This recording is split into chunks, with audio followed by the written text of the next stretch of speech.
बहू, अरे ओ बहू। जी मम्मी जी। अरे बहू, तुमने तो बताया भी नहीं कि तुम्हारे मायके से आज मेहमान आ रहे हैं। बताना तो बनता है ना। वो मम्मी जी, मुझे भी अभी ही फोन आया था भैया भाभी का, फिर मैं उनके आने की तैयारियों में लग गई तो मैं बताना भूल ही गई। अच्छा, तो तुम तैयारियां कर रही हो उनके आने की। अच्छा बहू, जरा बताओ तो आज खाने में क्या बना रही हो। बस मम्मी जी, कुछ स्पेशल नहीं, राजमा चावल और आलू मटर की सब्जी, और सोच रही हूँ थोड़ा सा शाही पनीर बना लूँ। अरे बहू, सिर्फ 2 लोग ही तो आ रहे हैं, इतना ज़्यादा खाना बनाने की क्या ज़रूरत है। और तुम तो जानती हो हम लोग तो शाही पनीर पसंद ही नहीं करते, तो शाही पनीर कैंसिल कर दो और राजमा के साथ एक दाल बना लो। अब बहू, खाना तो सब एक साथ ही खाएंगे ना, फिर अगर हम सब शाही पनीर नहीं खाएंगे तो उनको थोड़ा अजीब लगेगा ना। तो मैं तो तुम्हारा काम आसान कर रही हूँ। जी मम्मी जी। ठीक है बहू, और मीठे में क्या बना रही हो। मैं सोच रही हूँ खीर बना देती हूँ मम्मी जी, थोड़े से सूखे मेवे डालकर खीर अच्छी बन जाएगी। अरे बहू, तुम भी ना, वो उस दिन पूजा आई थी, वो संजू हलवाई से बनाई हुई मिठाई लेकर आई है, तब से रखी हुई है, कोई खा भी नहीं रहा है, तो वो ही मीठे में दे देना। जी मम्मी जी।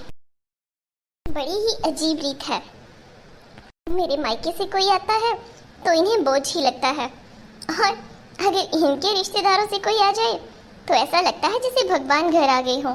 तब तो 56 भोग की थाली सजाई जाती है, लेकिन मैं भी क्या कर सकती हूँ।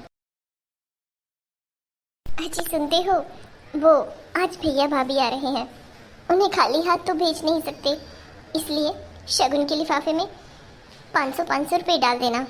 अरे, इसमें पूछने वाली कौन सी बात है, वही मेरा पर्स रखा है, तुम खुद शगुन डाल लो। अरे बहू। जी मम्मी जी। सीढ़ियाँ चढ़ के आई, थक गई, वो तुम्हारी आवाज़ नीचे तक जा रही थी कि शगुन के लिफाफे में पैसे डाल देना। वो मैं बोल रही थी कि 500 रुपये डालना जरूरी है क्या, थोड़े कम से काम भी चला सकते हो तुम लोग, इतने में तो 1 महीने का राशन आ जाएगा। मम्मी जी, भैया भाभी पहली बार घर आ रहे हैं। अरे तो क्या हुआ बहू, अब आते ही रहेंगे ना। लेकिन मम्मी जी, वो भले ही कुछ बोलेंगे नहीं, लेकिन एक बार तो आदमी के मन में आ ही जाता है ना, मैं उन्हें 100 रुपये कैसे लगाऊंगी। अरे बहू, तो क्या हुआ, किचन गार्डन में थोड़ी सब्जियां लगी हुई हैं, कुछ सब्जियां उधर से डाल देना उन्हें, बस। अच्छा ठीक है माँ, तुम चिंता मत करो, हम खुद कुछ कर लेंगे।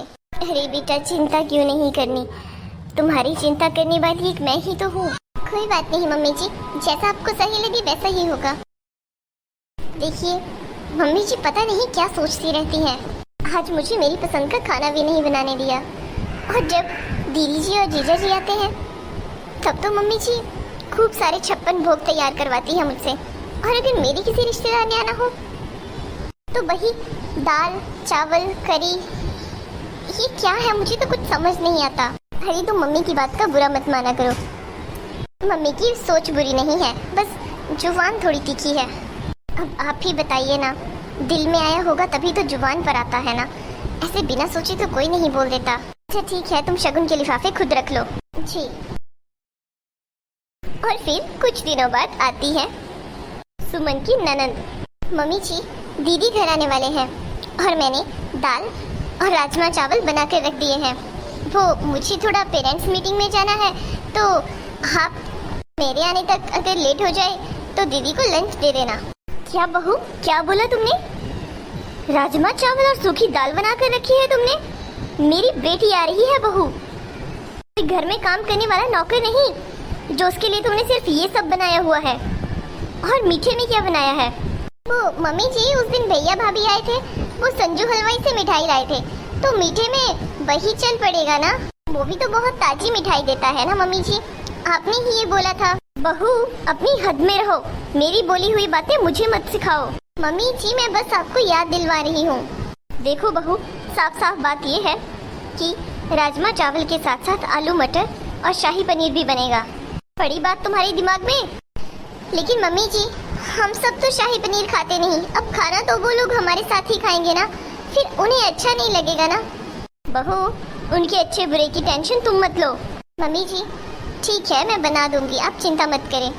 लेकिन शगुन के लिफाफे में जो भैया भाभी को 100-100 रुपए डाली थी वही दे दूंगी, क्योंकि भैया और भाभी लेकर नहीं गए। हमारे यहाँ रिवाज है, लड़की के घर से कुछ नहीं लेकर जाते। बहू, वो मेरी बेटी है, समझी तुम? इस घर की रानी थी वो, रानी। लेकिन मम्मी जी, मैंने ऐसा तो नहीं बोला कि दीदी अब इस घर की रानी नहीं है। बस आपके बनाए हुए नियम ही तो फॉलो कर रही हूँ मैं।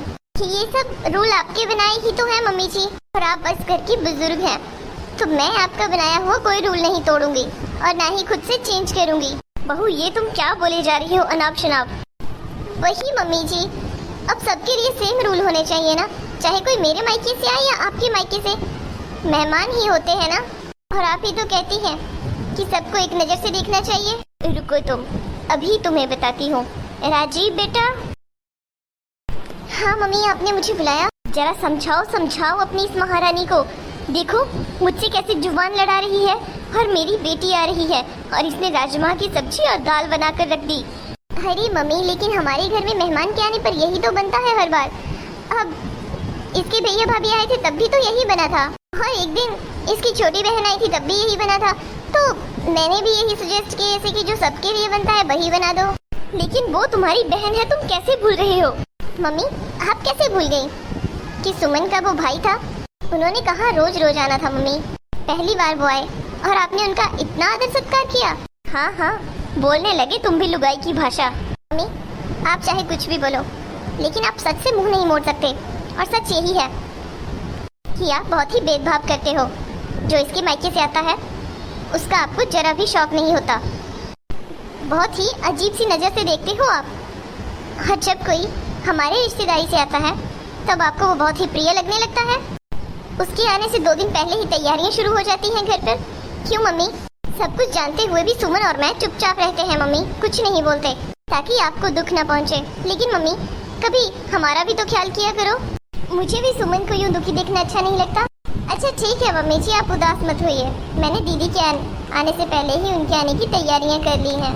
लेकिन मैंने मन में ऐसा कुछ नहीं सोचा था बहू, वो जाने अनजाने में मुंह से निकल गया होगा। मैं समझ सकती हूँ मम्मी।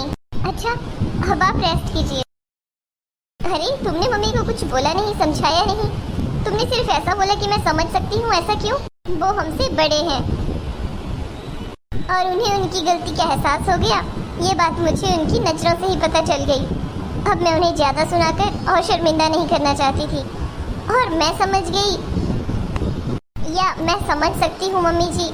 ऐसा मैंने इसलिए कहा क्योंकि वो सास हैं, और कहीं न कहीं उन्हें आस पड़ोस से भी ये सब बातें सुनने को मिलती हैं।